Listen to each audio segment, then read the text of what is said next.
In a world where colors were the source of all magic, a beautiful unicorn named Luna was born with the rare gift of controlling the colors of the rainbow.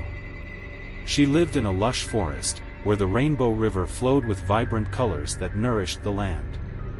One day, a dark sorcerer named Malachi sought to drain the colors from the river, plunging the world into darkness. Luna, with her horn aglow, stood in his way.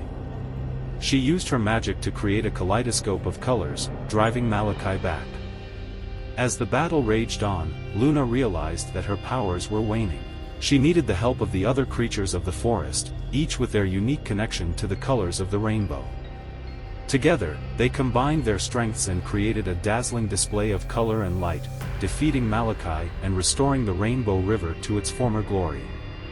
From that day forward, Luna was hailed as the unicorn guardian of the Rainbow River, protector of the colors and magic that brought joy and wonder to the world.